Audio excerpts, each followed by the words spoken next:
ओह! आज किस्मत कुछ ज़्यादा ही मेहरबान है, पीने का ठंडा पानी, चलो पानी ले लो। लेकिन बात ऐसी नहीं है दोस्तों।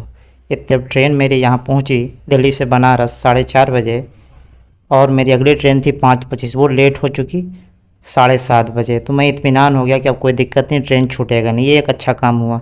लेकिन मैं ये सोच रहा था कि ज़रा भी हलचल नहीं हो रहा, टाइम 7:15 होने को है, कोई अनाउंसमेंट नहीं हो रही है, तो मुझे कुछ दाल में काला नज़र आया। तो मैं ऐसी चहलकदमी करते हुए आराम आराम से घूम रहा था। 2 ढाई घंटे मैंने बिताए वहाँ पर, चूँकि 7:35 ट्रेन का टाइमिंग दिखा रहा था। और इस तरह से मैं चलते चलते ट्रेन क्वारी काउंटर पहुँचा, तो उन्होंने बताया कि बीकानेर से जो हावड़ा ट्रेन जाती जिस पर मुझे जाना था, वो यहाँ BS जंक्शन पर नहीं आती है, ये आती है वाराणसी कैंट वाराणसी जंक्शन पे। तो मेरे होश उड़ गए, चूँकि मैं पहली बार बनारस आया तो मुझे आइडिया नहीं था कि कौन सा बनारस स्टेशन है, कौन सा वाराणसी जंक्शन है। तो मैं फिर उन्होंने बताया कि यहाँ से ऑटो चलती है 4 किलोमीटर दूर है। तो मैं कूदते फलांगते भागा वहाँ से, और बाहर रोड पर दूसरी साइड मैंने 2-3 ऑटो को मैंने हाथ दिया, लेकिन एक भी ऑटो नहीं रुका। लेकिन खैर मैंने एक ऑटो रिज़र्व किया, 80 रुपये उन्होंने भाड़ा लिया, और वो एकदम वाराणसी जंक्शन के गेट पर जाकर छोड़ दिया और बोला कि डायरेक्ट ऊपर चले जाओ, मतलब ऊपर नहीं, मतलब डायरेक्ट प्लेटफॉर्म पर चले जाओ। फिर मैं ऊपर गया तो फिर उसके बाद उस पर लिखा हुआ था और अनाउंसमेंट भी हो रही थी, भीड़ भाड़ भी थी। तब जाकर मुझे लगा कि हाँ, ये हुआ स्टेशन। वो एकदम खाली था इससे पहले वाला BS।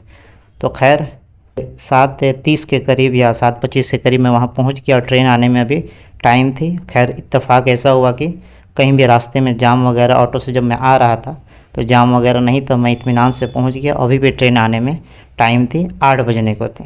इस तरह से जैसे ही मैं वाराणसी जंक्शन पर ट्रेन पर बैठा, कुछ ही दूरी में गंगा नदी के दर्शन हो गए। गंगा नदी के बारे में बता दूं कि भागीरथी रिवर, गंगोत्री ग्लेशियर गोमुख उत्तराखंड, और अलकनंदा रिवर सतोपंथ बद्रीनाथ उत्तराखंड, ये दोनों जो भागीरथी अलकनंदा नदी जो है देवप्रयाग में मिल जाती है, और ये गंगा नदी के नाम से जानी जाती है।